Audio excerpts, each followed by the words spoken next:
Hello students, now we are going to study introductory macroeconomics chapter 4.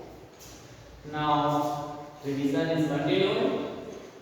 Revision: calculating national income by product method, part 5.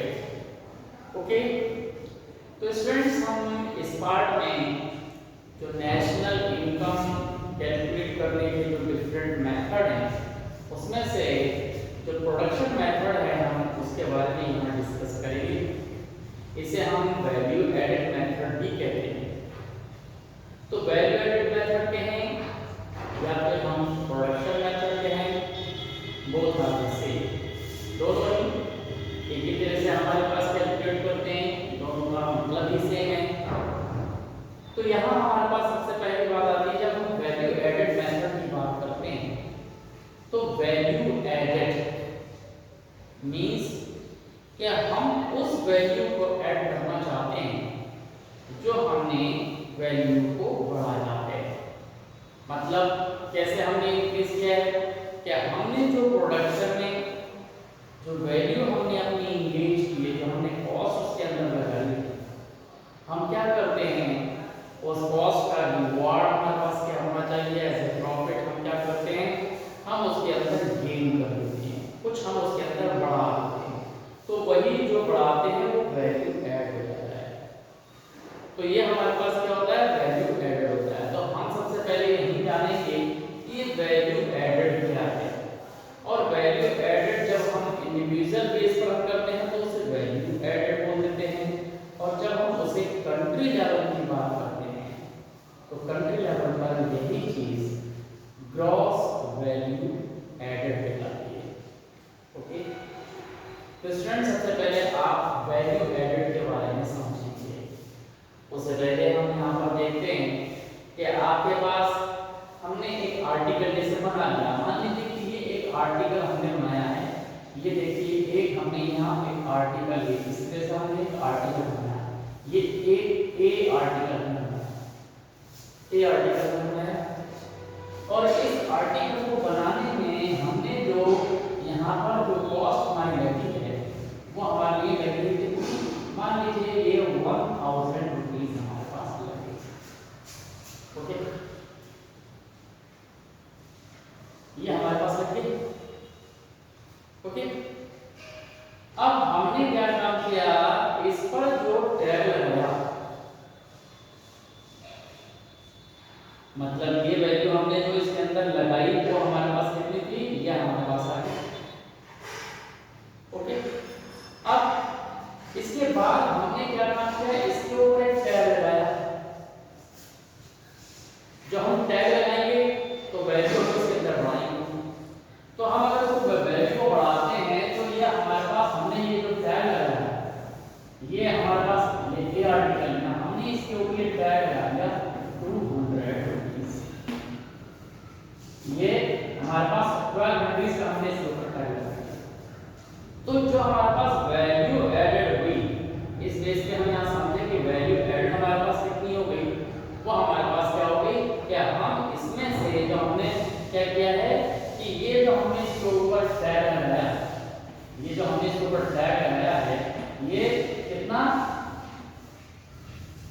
200 रुपए हमने इसके अंदर बढ़ा दिए। तो इसी बड़ी हुई चीज को हम क्या बोल देते हैं, ये हमारे पास क्या जाती है, वैल्यू एडेड होती है। ओके, तो ये 1000 रुपए से ये हमने इसके अंदर ये कॉस्ट की हमारे पास हमने इसके अंदर कॉस्ट लगा दी थी, और ये हमारे पास क्या था, ये हमने इसके ऊपर प्राइस टैग किया। तो हमने जो इसके ऊपर टैग किया इसे हम क्या नाम देते हैं, इसे नाम देते हैं वैल्यू ऑफ आउटपुट। तो ये क्या हो जाती है हमारे पास, ये होती है वैल्यू ऑफ आउटपुट, इस तरह से हम यहाँ बोल देते हैं। तो ये अगर हमारे पास जो वैल्यू आ जाती है आउटपुट की, जो हमने टैग लगाया उसके बाद उसमें से हम ये माइनस कर देते हैं जो कॉस्ट, तो ये हमारे पास आ जाता है वैल्यू एडेड। तो इस सेंस में हम इसको इजीली समझ पाते हैं। तो हमेशा हम क्या लिखते हैं कि यहाँ पर जो वैल्यू ऑफ आउटपुट है वो किस तरह से आप यहाँ लिखते हैं, ये चीज अब आपको समझ में आ गई। ओके, तो इसे ही हम यहाँ पर लिख देते हैं इंडिविजुअल लेवल पर, क्या लिखते हैं, वैल्यू एडेड, हम लिखेंगे वैल्यू एडेड। तो वैल्यू एडेड हमारे पास क्या होगी, वो हमारे पास हो जाती है क्या, हम लिखते हैं वैल्यू, या लिखें वैल्यू ऑफ आउटपुट।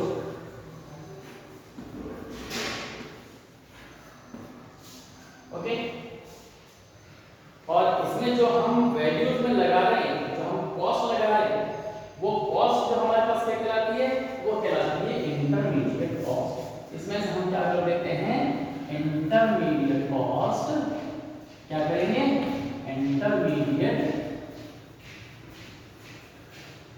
इंटरमीडिएट जो कॉस्ट है वो हम इसके अंदर से सब्ट्रैक्ट कर देते हैं। इसे इंटरमीडिएट कॉस्ट कहें या इंटरमीडिएट कंजम्पशन, ये बात हमारे पास एक ही है। तो ये हमारे पास क्या होगा, value of output. Value output हमारे पास क्या था, जो हमने उस पर प्राइस, जो हमने अभी आपको समझाया इससे पहले कि हमने क्या वैल्यू दी थी, जो हमने बस वैल्यू जो टैग किया था, टैग प्राइस जो हम उसके ऊपर लगाते हैं, मार्क करते हैं, वो हमारे पास क्या होता है, वैल्यू ऑफ आउटपुट होता है। और जब हम उसके अंदर अपनी वैल्यू को इंक्रीज करते हैं, वो हमारे पास क्या हो जाती है, वो हमारे पास इंटरमीडिएट कॉस्ट होती है। जैसे हमारे पास क्या था, ये पता आपने इससे पहले क्या हमने आपको समझाया था, तो 1000 रुपये आपने लगाया था इसके अंदर, और ये आपने इसके अंदर ऐड किया। तो जब भी आप किसी भी वैल्यू को क्या करते हैं, जो आपकी क्या है, वैल्यू ऑफ आउटपुट है, वैल्यू ऑफ आउटपुट में से इंटरमीडिएट कॉस्ट या इंटरमीडिएट कंजम्पशन, अगर ये आप क्या करते हैं, निकाल देते हैं, तो हमारे पास आ जाता है वैल्यू एडेड। ओके, और ये हमारे पास क्या होता है, ये एक इंडिविजुअल लेवल के ऊपर हम बात कर रहे हैं, वैल्यू एडेड एक इंडस्ट्री की हम बात कर रहे हैं। इसमें अगर हम ये सारी इंडस्ट्रीज को हम कंट्री पे ऐड कर देंगे, तो ये ग्रॉस वैल्यू एडेड में आपके पास आ जाएगी। ओके, तो ये आपको समझना है अच्छी तरह से।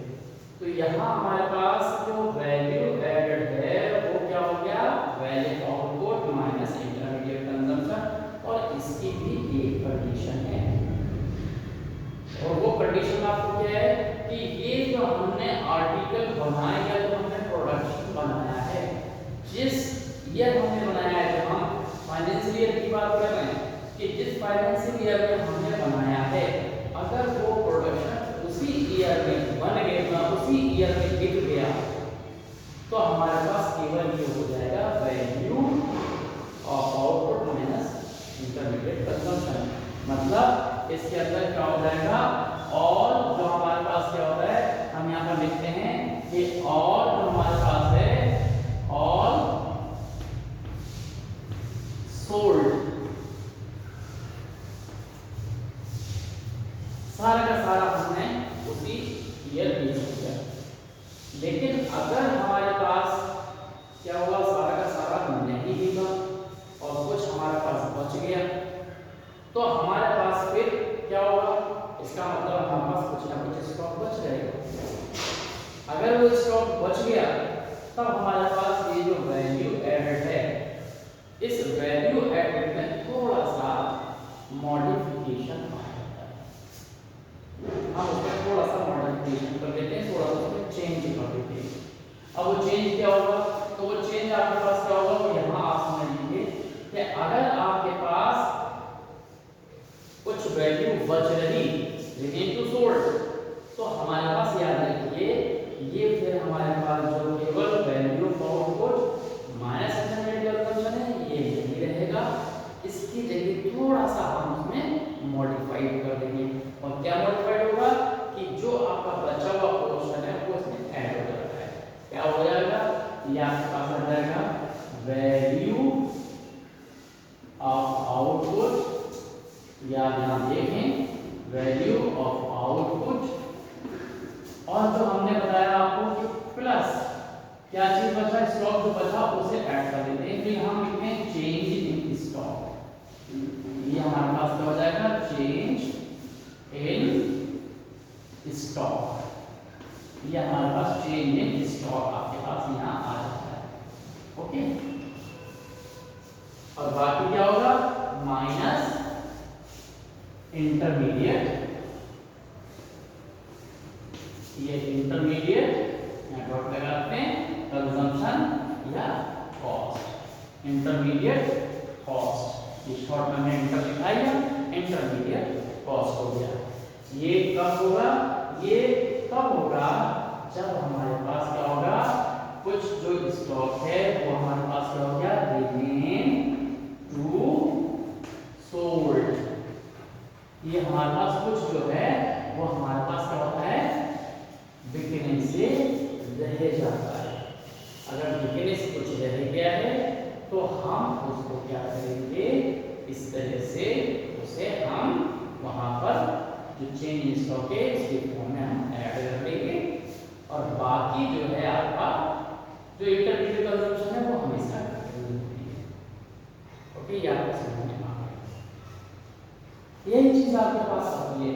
ओके, तो यहाँ आपको ये याद रखना है कि अगर कोई वैल्यू हमारे पास रहती है इस तरह से तो वो हम उसमें ऐड कर देंगे। तो ये तो हमारे पास सीधे सीधे फॉर्म में पूछा जाए तो आप यहाँ पर बता देते हैं, लेकिन होता क्या है कि कुछ इसके अंदर से मतलब जो टर्म्स होता है वो कुछ चेंज कर दिए जाते हैं। जैसे यहाँ पर वैल्यू ऑफ आउटपुट लिखा हुआ है, अब ये वैल्यू ऑफ आउटपुट की फॉर्म में ना होकर फॉर्मूला किसमें आ जाए, वो आ जाए आपका किसमें, सेल्स में आ जाए, सेल्स।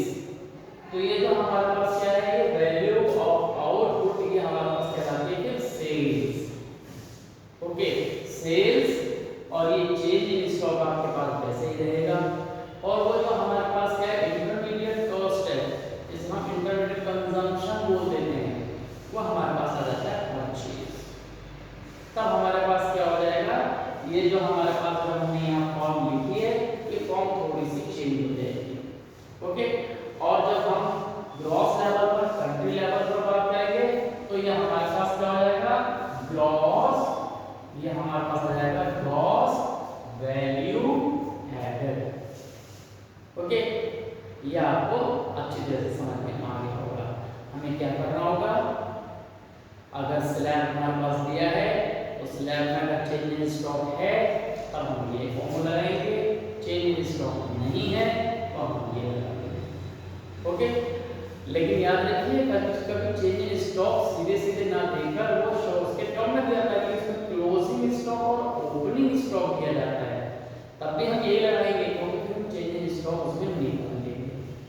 तो चेंज इन स्टॉक निकालने के लिए हमने बार बार बताया कि क्लोजिंग स्टॉक में से ओपनिंग स्टॉक को आप माइनस कर देंगे।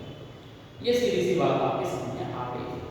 ओके, अब हम जब वैल्यू जो हमारे पास डाटा जो दिया होगा, ये जो हमारे पास जो हमने कहा ना कि क्वेश्चन का एक स्लैब दिया जाता है, तो अगर स्लैब के अंदर आपके पास क्या दिया गया हो, स्लैब में दिया गया हो सेल्स की फॉर्म में, तो हम कैसे उसे कैलकुलेट करेंगे वो आप यहाँ पर समझ लीजिए। ओके,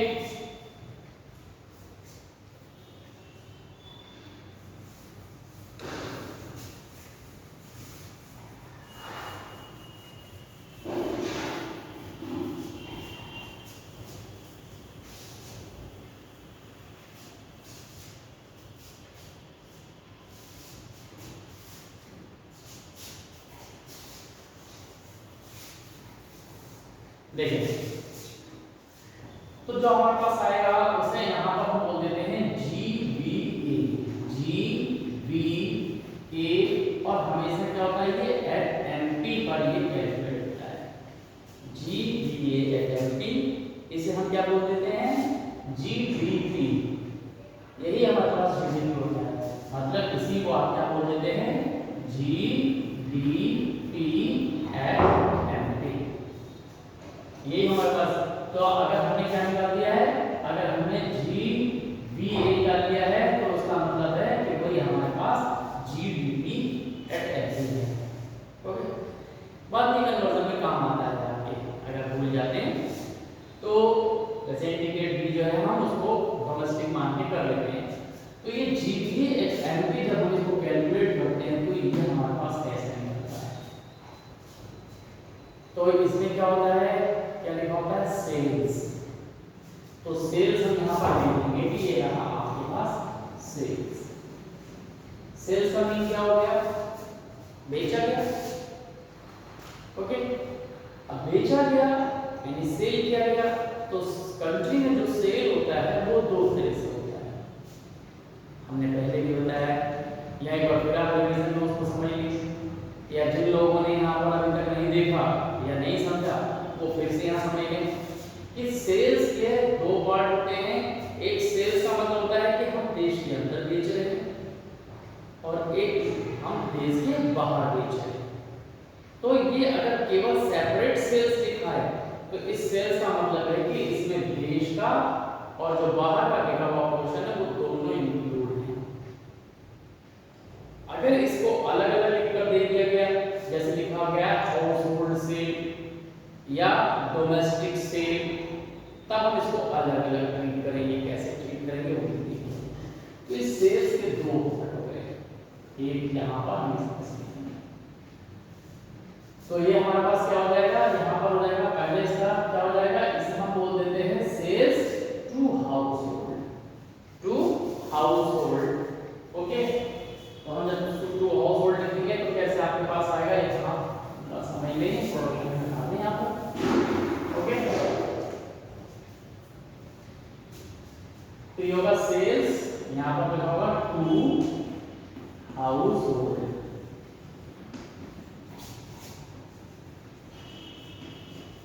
या क्या लिखा होगा, डोमेस्टिक सेल, यहाँ पर लिखा होगा डोमेस्टिक। ओके, इस तरह से यहाँ पर ये डोमेस्टिक सेल के फॉर्म में लिखा हो तो ये आप समझ लीजिए कि ये क्या है, देश के अंदर की सेल है। अब इसके अंदर बाहर की सेल लिख दी गई है, चाहे वो टू हाउस होल्ड लिखा हो, सेल्स टू हाउस होल्ड, या फिर लिखा हो क्या, डोमेस्टिक। ये जो डोमेस्टिक सेल है वो आपको लिखा हो, तो ये अपना डोमेस्टिक सेल दोबारा यहाँ पर ये सेल हटा दो तो ये क्या हो जाएगा, डोमेस्टिक सेल। तो डोमेस्टिक सेल आपके पास ये हो गई। ओके, तब हम इसके अंदर क्या करते हैं, सेल्स यहाँ पर लिखा होता है टू, यहाँ पर लिखेंगे एब्रॉड। इस एब्रॉड का मीन आपको समझ नहीं आता है कि ये एब्रॉड का मीन है कि आपने अपनी कंट्री के बाहर बेचा, sales to abroad, sales to abroad. या इसे हम बोल देते हैं, जो हम देश के बाहर कोई भी प्रोडक्ट बेचते हैं तो उसका एक नाम होता है, उसे हम नाम से क्या जानते हैं, उसे बोल देते हैं एक्सपोर्ट। ये देखिए हमने यहाँ लिया एक्सपोर्ट, ये आपका एक्सपोर्ट होता है। ओके, तो ये एक्सपोर्ट हो गया। तो यहाँ इन दोनों को हम ऐड कर लेते हैं तो हमारे पास क्या बन जाता है, ये बन जाता है सेल्स। ये आपको समझ आ गया।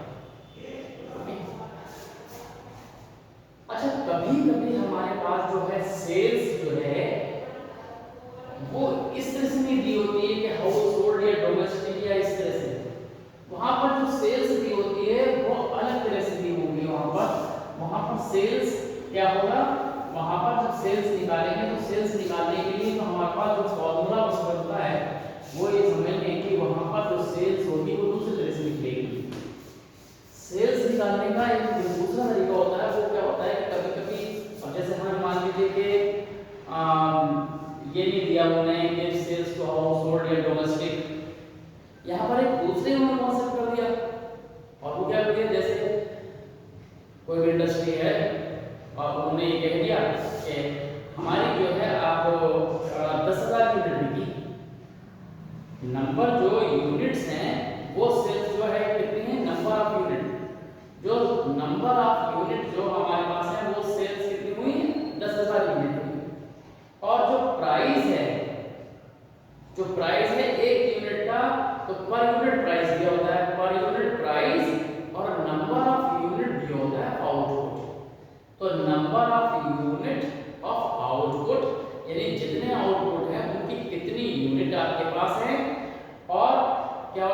In price of per unit. तो जब इस तरह से दिया हुआ है तो हमें क्या करना पड़ता है, सेल निकालने के लिए जो ये यूनिट है, कितनी यूनिट की, 10,000 यूनिट की, 1000 यूनिट की, और क्या प्राइस का, मान लीजिए एक यूनिट जो है वो 10 रुपए की है। तो अगर 1000 यूनिट लिखी है तो 1000 को 10 से मल्टीप्लाई कर लीजिए, तो वो 10,000 रुपए आ जाएगा। तो वो मल्टीपल जो हो जाएगी वो सेल्स कहलाएगी। मतलब नंबर ऑफ यूनिट अगर कहीं दिए हुए हैं, यहाँ पर क्या है, नंबर ऑफ यूनिट्स, अगर इस तरह से कहीं पर दिया हुआ है यूनिट्स, और इसको हम ये जो पर यूनिट प्राइस है, इस प्राइस से हम क्या करेंगे, इसको प्रोडक्ट कर देंगे, तब भी हमारे पास क्या निकल आएगा, सेल्स निकल आएगी। ये हमेशा याद रखना है। कभी कभी इस तरह से दिया होता है कि ये हाउस होल्ड या डोमेस्टिक सेल्स के जगह पर क्या दिया होता है, सीधे सीधे ये सब कुछ नहीं दिया होगा, number of unit of output दिया होगा और पर यूनिट ऑफ प्राइस के प्राइस और पर यूनिट दिया होगा। तो सेल्स निकालने के लिए उन दोनों को हम मल्टीप्लाई कर देंगे, वो निकल आएगा। ओके, अब यहाँ हमारे पास क्या हो गया, इसमें आपको हमने क्या बताया था, प्लस करना होता है सेल। वो क्या, सेल्स तो आपके पास हो गई, प्लस क्या करते हैं, change in stock, change in stock. अब चेंज इन स्टॉक के हमने आपको दो बता दी, इसलिए आपको याद रखना है कि इसके भी दो पार्ट होते हैं। क्या होता है, क्लोजिंग स्टॉक और ओपनिंग स्टॉक। ये हो गया क्लोजिंग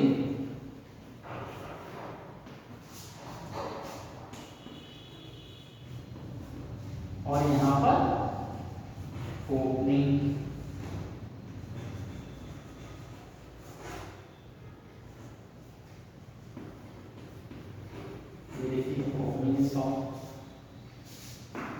और ये निकालने के लिए आपको क्या करना पड़ेगा, इन दोनों को सब्ट्रैक्ट करना पड़ेगा।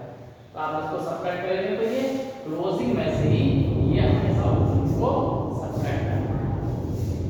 ओके, तो ये आपको ये एक समझ में आ गया।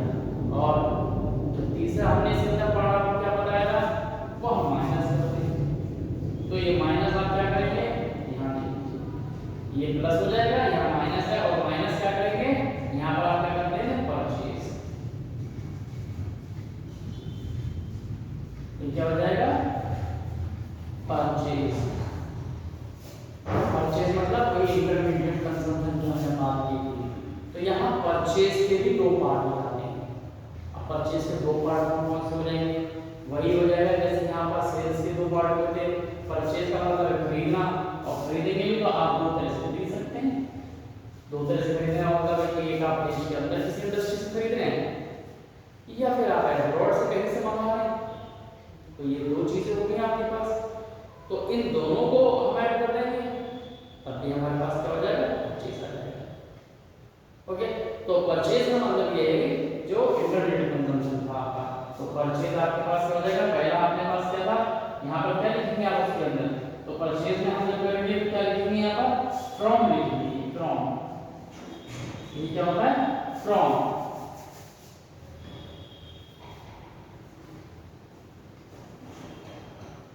फ्रॉम, यहाँ हाउस होल्ड होगा, फ्रॉम हाउस होल्ड, या फिर हम इसको क्या लिखेंगे, डोमेस्टिक।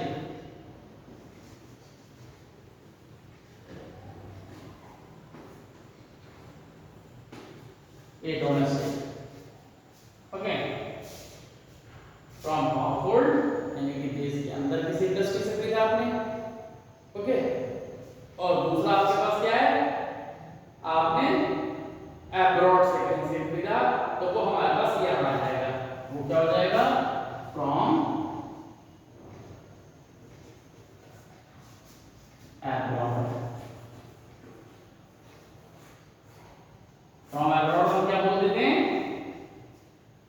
इंपोर्ट। ये इंपोर्ट वर्ड यहाँ जाता है आपका, इंपोर्ट। तो ये इंपोर्ट आपका कहाँ होगा, यहाँ इंपोर्ट। ये जो आपके पास इंपोर्ट है, आपने यहाँ पर लिख दिया ये इंपोर्ट।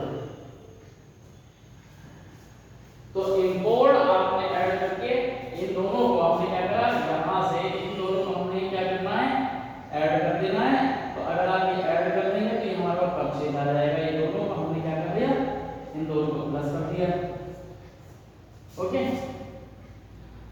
अगर आपने यहाँ प्लस कर दिया ऐसे तो ये आपके पास क्या बन जाएगा, ये परचेज बन जाएगा, और परचेज आपने इसमें से क्या कर दिया, माइनस कर दिया। तो ये हमारे पास क्या बन जाएगा, ये हमारे पास आ जाएगा GVA at NP, या हम इसको बोल देते हैं GDP at NP। तो ये जो हमारे पास है ये पूरा एक्सरसाइज हमने हर एक को बताया था, इसमें भी वही है कि ये जो हमारे पास कहलाता है ये कहलाता है स्टेप 1। तो ये स्टेप 1 है। तो स्टेप 1 में हमेशा हमें क्या निकालना पड़ेगा, GVA at NP, ये हम निकालेंगे पहले स्लॉट के अंदर, यानी कि पहले इस स्टेप के अंदर निकालेंगे और फिर हम इसको कन्वर्ट कर देंगे और वो आ जाएगा दूसरा स्टेप। तो ये आपको समझ में आ गया, ये आपके पास पूरा फॉर्मेट आपने देख ही लिया कि किस तरह से हम यहाँ पर सेल्स को हम यहाँ कैलकुलेट कर लेते हैं। इसको जीवीए को किस तरह से हम कैलकुलेट कर लेते हैं, उसमें sales plus change in stock minus purchase, अगर सेल्स के पार्ट दिए गए हैं तो नेट कर लेंगे, और अगर हमारे पास क्लोजिंग स्टॉक और ओपनिंग स्टॉक दिया है तो उसे माइनस करके चेंज इन स्टॉक निकाल देंगे। परचेज में आप क्या करेंगे, जो हमारे पास क्या दिया गया है फ्रॉम हाउसहोल्ड और फ्रॉम अब्रॉड, इन दोनों को ऐड करके हम परचेज निकाल देंगे। तो क्या हो जाएगा, sales plus change in stock और माइनस परचेज, आप इसके अंदर से जीवीए निकल आएगा। इसके बाद स्टेप सेकंड आ जाएगा, और स्टेप सेकंड में आप क्या करेंगे, आप निकालेंगे नेशनल इनकम। तो ये याद रखना है कि हमने अभी क्या कैलकुलेट किया, GVA at NP, और GVA at NP ही आपके पास क्या कहलाता है, GDP at NP, gross domestic product at NP। तो उसके बेस पर आप क्या करेंगे, कन्वर्जन करेंगे। अब कन्वर्जन आप कैसे करेंगे वो आप देखिए, कन्वर्जन के आपको जो फंडामेंटल्स हैं वो सब आपको आते हैं। तो हमें क्या मालूम है, हमने क्या कैलकुलेट कर रखा है, जीवीए हमने कैलकुलेट कर लिया है। तो आपने क्या है, स्टेप 1 में आपने क्या किया था, स्टेप 1 से आपने क्या किया है, GVA at NP जो है वो आपने ये कैलकुलेट कर लिया है स्टेप 1 से। ओके, अब यहाँ पर आएगा स्टेप सेकंड, और ये कन्वर्जन वाला स्टेप आता है। ये हम क्या बोल देते हैं, कन्वर्जन। ये आपके पास क्या हो जाएगा, कन्वर्जन हमारे पास आ जाता है। तो ये कन्वर्जन का स्टेप हमारे पास आ जाता है। ओके, तो अभी कन्वर्जन के स्टेप में हमारे पास क्या होगा, ये आप देख लीजिए।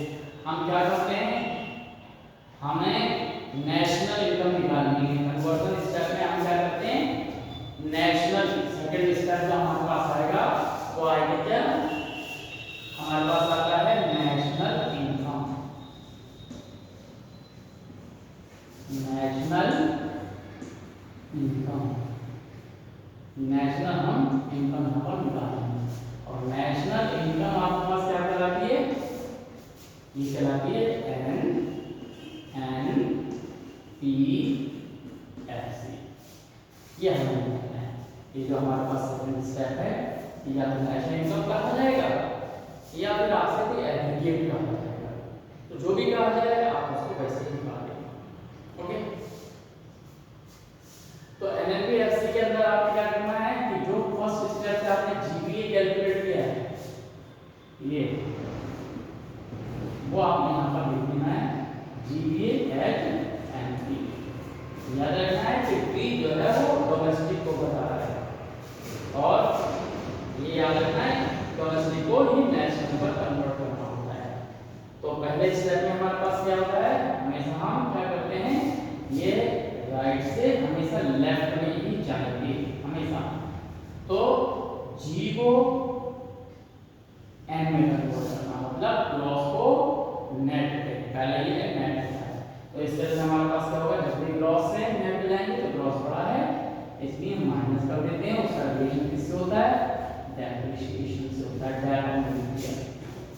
ओके, दूसरा यानी कि बी आ गया, बी का मतलब है डोमेस्टिक अब डोमेस्टिक जो है वो नेशनल में, तो डोमेस्टिक को नेशनल में हम कन्वर्ट कर देते हैं, तो डोमेस्टिक छोटा होता है और नेशनल होता है बड़ा। तो हम इसमें क्या कर देंगे कि डोमेस्टिक से अगर हम नेशनल पे जा रहे हैं तो हमें बड़ा करना है, ऐड करना है, तो ये आपका ऐड हो जाएगा और वो क्या होगा NFIA, ये आपके पास प्लस NFIA हो जाएगा। अब तीसरा हमारे पास FC और FP का क्वेश्चन बचा हुआ है, तो MP हमेशा बड़ा होता है, FC हमेशा छोटा होता है, तो बड़े से फिर छोटे पे जाना है तो हमें माइनस कैसे करना पड़ेगा। अब क्या माइनस करना पड़ेगा, अब हमें इन दोनों का रिलेशन किससे होता है, वो NIT से होता है, तो वो NIT यहाँ हम लिख देंगे। ओके, तो ये आपको याद रखना है कि हमेशा क्या करना होगा, जब भी आप छोटे से बड़े पर जाएंगे, कम से ज्यादा पे जाएंगे प्लस करेंगे और बड़े से कम पे जाएंगे तो माइनस करेंगे। वही किया, बड़े से छोटे पे गए, ग्रॉस से नेट पे गए, माइनस कर दिया। फिर जो वैल्यू एडेड वैल्यू है हमारे पास ये, इसी को हमने कहा कि ये डोमेस्टिक डी डिफाइन करता है, जीडीपी के हिसाब से ये डी है, डोमेस्टिक छोटा होता है, नेशनल बड़ा होता है, तो छोटे से बड़े पर जाना है तो प्लस कर दिया। फिर एमपी बड़ा होता है, एफसी छोटा होता है, तो बड़े से छोटे पे आना है तो फिर माइनस कर दिया आपने NIT, ये रिलेशन होता है। तो इस तरह से हमारे पास क्या हो जाता है, ये नेशनल इनकम ये निकल आता है। कोई भी आप चीज अगर हम यहाँ देखें तो वो आपके पास नंबर इस तरह से ये निकल आएगा। ओके, ये आपको समझ में आ गया। तो इस तरह से हमारे पास क्या होगा कि ये सारी चीजें आप आसानी से कर पाएंगे, बस केवल फॉर्मेट को अपने दिमाग में आपको रखना होता है। Okay, thank you.